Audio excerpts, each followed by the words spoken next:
Hi, this is Anthony with Happiness is a Gamble. Thank you for joining me today. I really appreciate you taking the time to watch this video, and I would really appreciate it if you would like and subscribe, comment, share this video, or any of my other content that you find valuable. I'm really just in the beginning phases of this, so that would be much appreciated. Today's video is about the 8 things to consider before you become an Airbnb host. So before you buy a property, before you furnish it, before you do any of those things, before you spend $1, these are things that you should consider that I have learned, my wife have learned as Airbnb hosts over the last 4 years or 5 years, whatever it is that we've been doing it. So please watch the video. If you have any suggestions, anything I forgot, I would love to hear it. The first thing to consider is that Airbnb business is supported by multiple businesses. Those can be all under one roof, but many times they are not.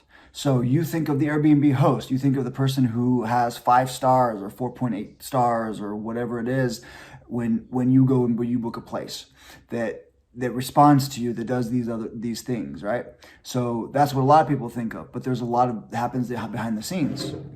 So someone has to be the property manager. So someone has to set the prices. Someone has to kind of watch the market. Someone has to respond to those inquiries, to follow up with the guests, to send them the instructions, so to do all those things. And a lot of times that is the Airbnb host, but sometimes it's not. So that is a piece of work that you might not even be aware of that you have to take on, or someone has to take on your behalf. So second, cleaning. Cleaning is vital for an Airbnb.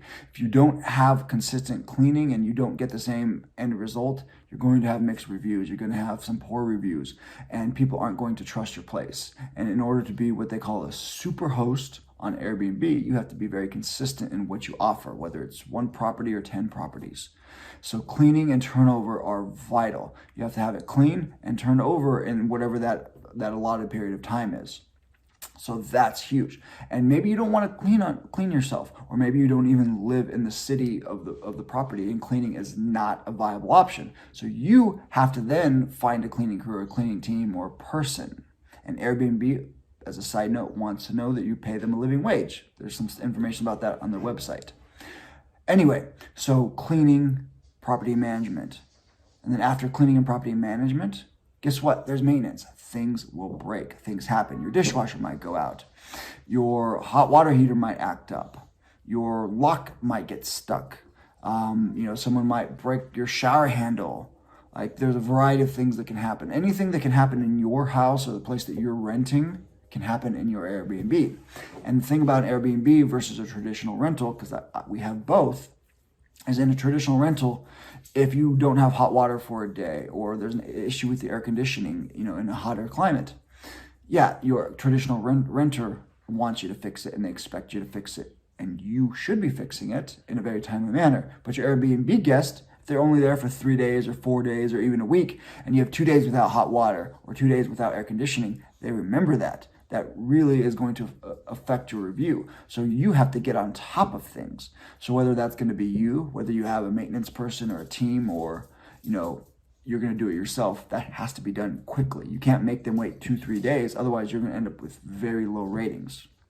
And just for reference, in the Airbnb world, anything less than 5 stars is really considered a negative rating. So even though you think, 4 stars is really good, it's not. It's actually pretty bad. Airbnb has a very specific standards of the ratings you have to maintain. So all of these things come into play. So you need to be aware of those things. And if you're not going to do them yourself, you need to find a team or find people who can help you with those things. So you make sure you plan accordingly.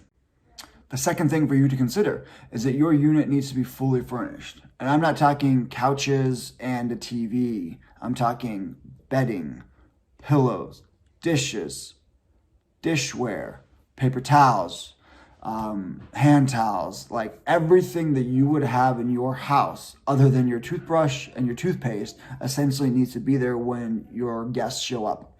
So that's a lot of expense. That's not nothing, right? So people think of the big expenses of furniture and of televisions and things, but bedding adds up. Dishware adds up. All of these smaller things really add up. So that is something to consider when you're planning your budget and when you're considering whether or not it makes sense for you. And if you're going to use your existing place, you have to consider are you comfortable with people living in your house. Number 3, consistency is king. All right, king or queen, whichever you prefer. All right, so you don't have to be the nicest Airbnb that ever existed or the nicest in your area, but people have to know what to expect. So reviews are there for a purpose. The reviews give your guests an idea of what to expect. So if you start your Airbnb and you're putting snacks out for everyone when they arrive, and then you stop that 3 months in, people are going to be reading reviews about how they got snacks when they showed up, and when the next person shows up, they don't get snacks. So now they're going to be disappointed. You've set that example.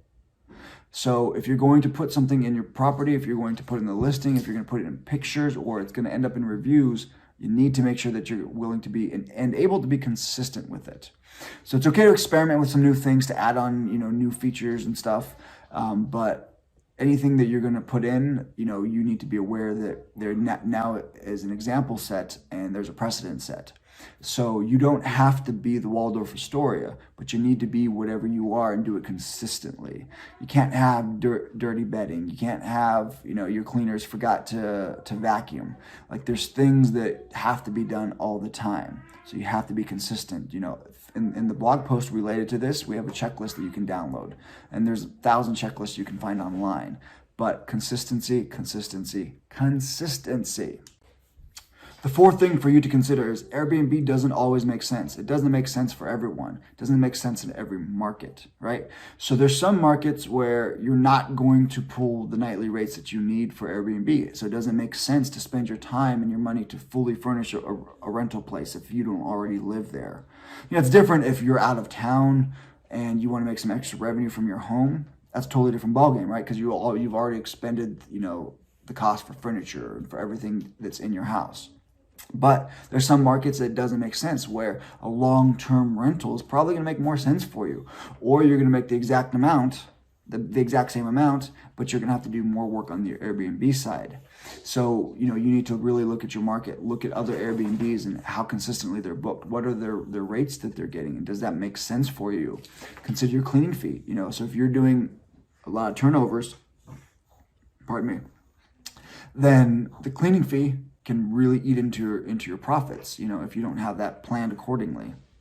So that's something to consider, is that Airbnb might be right for you as a person, but it might not be right for the market that you're in. Tip number 5.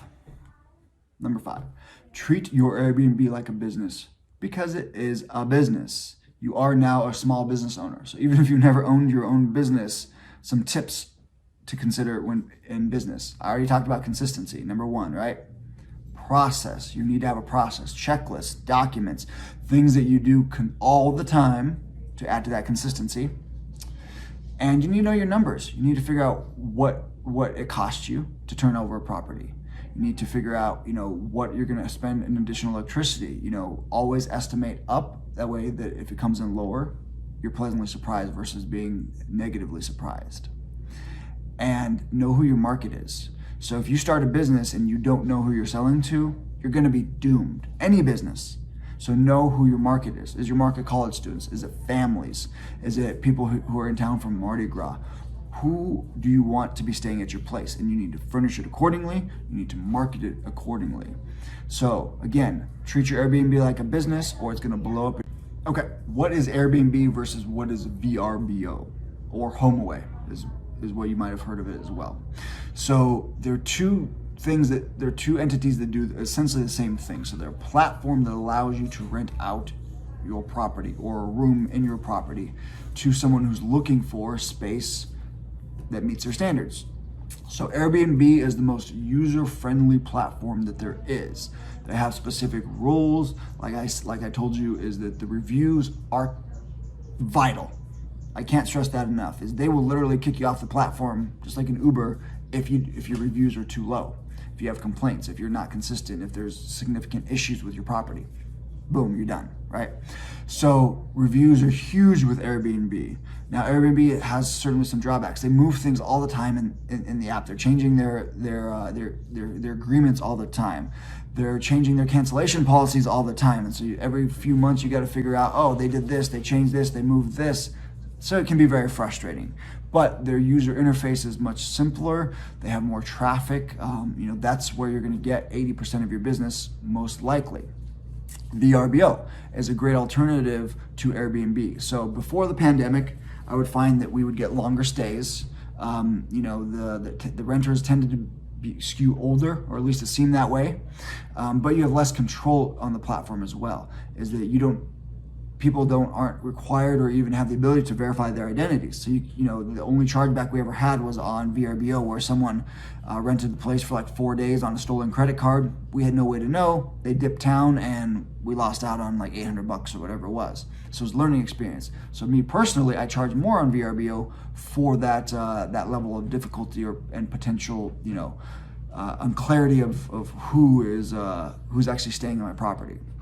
So they're both valuable. If you want to maximize your calendar, I'd recommend that you have both. And there's other, ancillary sites. There's other niche sites for specific areas, specific types of stays, for nurses, for airlines. Airline employees. I think there's sites for that. So, depending on what you're looking for, but your two standard bearers are going to be Airbnb and VRBO/HomeAway.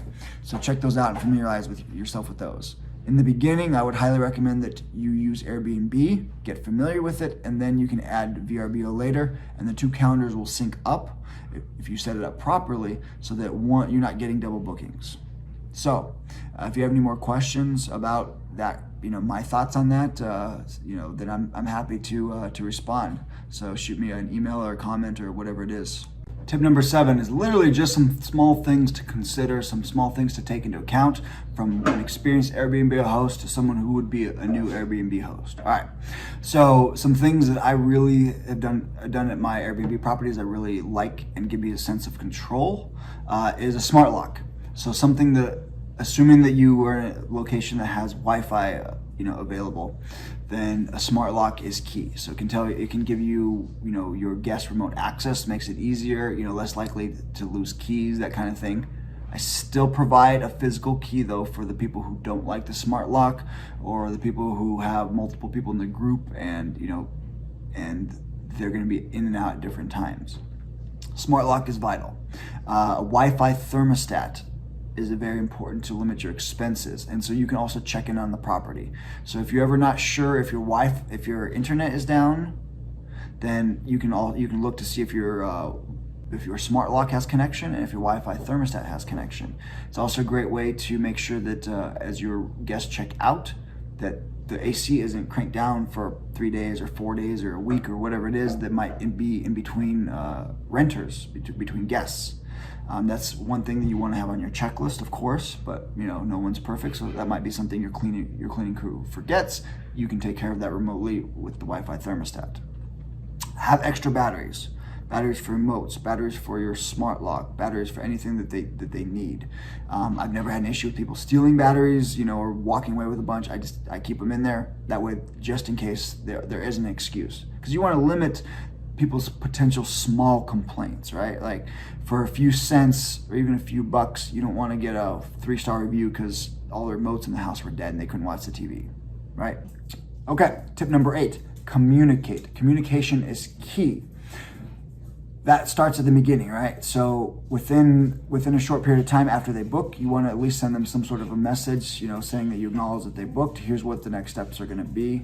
For us, we send information about how they're going to set up access to the lock, and then we send them after they've done that. We send them the instructions for a check-in. The following day, I always send just a follow-up message to make sure that everything is going well. There's like studies from Airbnb that show that doing that significantly increases your chances of getting 5 stars. It also allows you to address any problems early on, because sometimes guests get busy and they're annoyed by something, or they're bothered by something, or something is broken, but they don't tell you until the end. So even though you ask, you need to ask again, right? It gives you that chance to fix something. And then if something is broken, you need to get it fixed. And if you can't get it fixed immediately because it's time constraints or whatever it might be, you need to communicate that with them. If they're not going to have hot water during their stay, after they've checked in and now the hot water isn't working and you can't get someone over there, then just make them aware of that, okay? Because they're going to be much more forgiving if you communicate with them versus if you just try to pretend that that's not a problem. That's my daughter in the background. So communicate. Thank you for taking your time today to sit down with me and learn about my 8 tips before you become an Airbnb host. So now if you're ready to become an Airbnb host, get going. Read my blog post. There's some more details, some slightly varied information, as well as some tips I posted about remodeling and things in case you're buying an Airbnb that needs to be remodeled. Later on, I'll have more Airbnb related posts. But in the meantime, again, please like and subscribe. Thank you.